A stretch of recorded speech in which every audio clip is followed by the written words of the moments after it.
भारतीय दर्शन विचार हला कर्म वैचित्र्यात् सृष्टि वैचित्र्यम।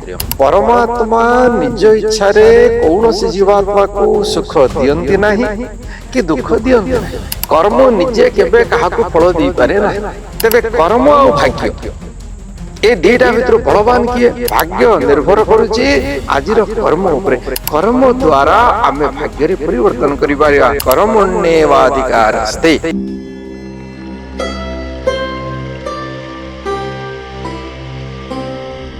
नमस्ते। आज आम विचार करिवा आम जीवन रे जो दुईटी द्वंद्व, कर्म बड़ ना भाग्य बड़, एवं जो कथा आम शुणु कर्म ही भगवान। आज आम से विषय आलोचना करिवा। संसार रे आम जो अनेक प्रकार प्राणी देखुचे, ए विषय रे भारतीय दर्शन विचार हला कर्म वैचित्र्यात् सृष्टि वैचित्र्यम। ए संसार को तो परमात्मा तैयारी करिसेंती। ए संसार रे जीवात्मा मान को परमात्मा ही कर्मफल प्रदान करुचंती। किंतु भारतीय दर्शन विचार हला परमात्मा न्यायकारी हेतिवा कारणरू से जो जीवात्मा मान को कर्मफल प्रदान करुचंती ताहार एक आधार रे प्रदान करुचंती। परमात्मा निज इच्छा रे कौन सी जीवात्मा को सुख दियंती नहीं कि दुख दियंती नहीं। परमात्मा न्यायकारी परम पिता, तेणु प्रत्येक जीवात्मा को सेमानंक कर्म हिसाब रे ही फल प्रदान करंती। एणु ही कहाई कर्म ही भगवान। ये एक आलंकारिक वाक्य। केबे भाविबेनी कर्म ही भगवान माने कर्म आमको फल दब। कर्म एक जड़, कर्म एक क्रिया। कर्म निजे केबे काहाकू फल दी पारे नाही। उदाहरण स्वरूप मने करंतु आमे गोटे कारखाना रे देखिले, कारखाना रे कौनसी एक उत्पाद तैयारी होची, गोटे प्रोडक्ट तैयारी होची। सेठी श्रमिक माने काम करूचंती।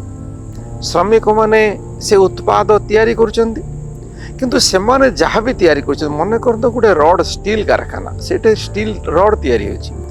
जो श्रमिक माने दिन को 8 घंटा परिश्रम करी रड तैयारी करुचंती, सही स्टील रड टी तांको दरमा दे परिवो नाही, ग्रेच्युटी दे परिवो नाही, घर अलॉटमेंट करि परिवो नाही। फिर से पाती केमिति? सेमाने सेमान कर्म आधार ही पाती। किंतु गोटे कारखाना रे गोटे प्रोडक्टिव यूनिट थाए, आ गोटे डिपार्टमेंट थाए जहाँकि अनप्रोडक्टिव। से उत्पादन तैयारी करेनी। से डिपार्टमेंट व्यवस्था कौन, से विभाग कार्य कौन ना, जो श्रमिक माने जेतिकी कार्य करुचंती सेमानंकर जेतिकी योग्यता अछि, सेई योग्यता को कार्य को ठीक भाव रे हिसाब करिवा एवं से हिसाब अनुसार सेमानंको सेमानंको प्राप्य दवा। गोटे कारखाना रे गोटे बिक्री विभाग थाए। रड तैयारी हैला, गोटे विभाग हिसाब रखिले, आउ गोटे विभाग बिक्री करी अर्थ आनिले। तो ये जो मझे विभाग रहिले आसीथिवा अर्थ को एमान को प्राप्य अनुसार दियंती। सेमिति कर्म आमको निजे फल दे पारेनी, से जड़ पदार्थ। आम कर्मर कारखाना रे तो तीनोटी विभाग रहिला। उत्पादन विभाग रहिला, अण उत्पादन विभाग भितर हिसाब रखा किसी अकाउंटेंट इत्यादि रहिले, आउ किछि रहिले जो माने कि मार्केटिंग करंती। किंतु परमात्मा आम कर्म अनुसार फल भी तैयारी करंती। गछ लता पानी पवन शरीर बुद्धि इंद्रिय जहाँ जहाँ भोग आमको आवश्यक सी सब परमात्मा तैयारी करंती। आम कर्मर हिसाब भी रखंती। कारखाना रे 8 घंटा काम करिबा पई हिसाब रखिबा पई दरमा नियंती। परमात्मा कौन से दरमा मुठु नियंती नहीं। परमात्मा 24 घंटा आम केवल गोटे जगह काम करूने, आमे सारा ब्रह्मांड रे विश्व रे बुली बुली आज एठी काली सेठी, आज भारत रे काली अमेरिका रे, प्रत्येक मुहूर्त रे आमे मन द्वारा वाणी द्वारा शरीर द्वारा कर्म करुची। परमात्मा से कर्म को हिसाब रखंती। से कर्म अनुसार आमको उचित फल दियंती। तेबे भाग्य कौन ना, आमे जेते बड़े गोटे कर्म करूचे सी हेला क्रियमाण कर्म। आमे जेतेबेले कर्म करि सारिले से परमात्मा हिसाब रे वर्तमान सुरक्षित रहला से हला संचित कर्म। परमात्मा तदनुसारे जेतेबेले आम कर्म फल स्थिर करती सेतेबेले से हेगला आम भाग्य। आमे जन्म जन्म धरी कर्म करी करी चलचे एवं परमात्मा से जो कर्म गुड़िक भितर जो जो कर्म एक निर्दिष्ट जन्म रे कौसी कर्म मिसी आमको मनुष्य जन्म रे फल दे पारे, जो जो कर्म मिसी आमको बिराड़ी जन्म रे फल देवे, कौ कर्म मिसी आमको कुकुर जन्म रे फल देवे, एमती भिन्न भिन्न जन्म रे। कहीं आमे जेते प्रकार कर्म करुचे सबु प्रकार कर्म कौनसी एक निर्दिष्ट जन्म रे भोग करिवा आदौ संभव नुहे, जेहेतु कर्म आम विभिन्न प्रकार रे करुचे, निकृष्ट रु निकृष्ट भी करुचे, उत्कृष्ट रु उत्कृष्ट भी करुचे। तो परमात्मा जेतेबेले केतेक कर्म को परवर्ती जन्म रे फलर योग्य बोली निर्णय करती ताकू कहुए भाग्य एवं तदनुसारे परमात्मा हमको जन्म दियंती। तेबे कर्म आ भाग्य ए दीटा भितर बलवान किए, ए दीटा भितर श्रेष्ठ किए? कर्म द्वारा ही भाग्य तैयारी हुए। कर्म जदि बीज हुए भाग्य होची तार फल। कर्मटा होची बिहन, कर्म होची मंजी। आमे जदि भल फल पाइबाकू चाहूचे तेबे भल बिहन पकेबाकू पड़िबो, पृष्ठ पृष्ठ बिहन पकेबाकू पड़िबो। आमे जदि आंब फल चाहूचे आमे आंब टाकुआ लगेबाकू पड़िबो, मिठा आंब चाहूचे मिठा आंब टाकुआ, आमे खट्टा आंब टाकुआ लगेगी मिठा फल पाई परिबानी।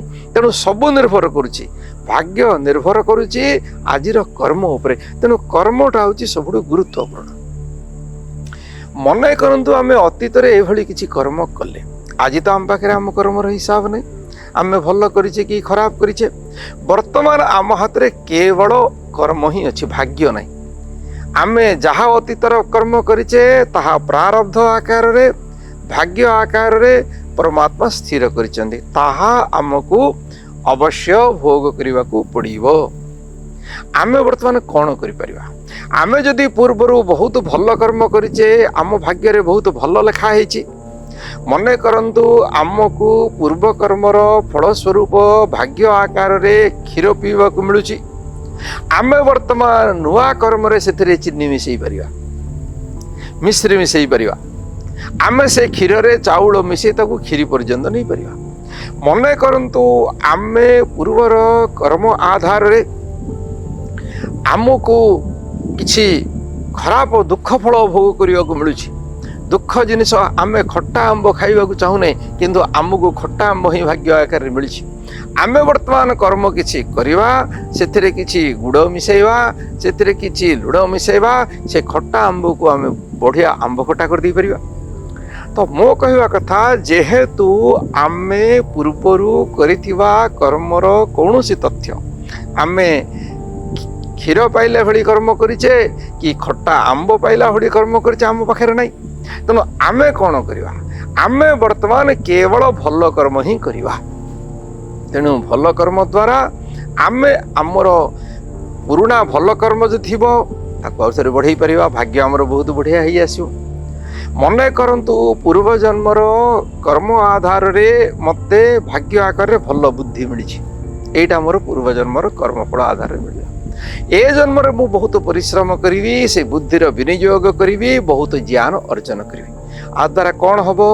ए जीवन भी सुखमय हबो। पर जन्म को मोर आहुरी किछि भल संस्कार जीव। जेमिति मने करंतु जन को माता पिता ठारू प्रारब्ध आकार रे किछि भल कैपिटल मिलला, जहा को से फिर इन्वेस्ट करि परिबो, जाको से व्यवहार लगे परिबो एवं तार दृढ़ परिश्रम पुरुषार्थ योजना समन्वय आधार रे से जो मूल पुंजी मूलधन कैपिटाल को से बहु गुणित करि परिबो।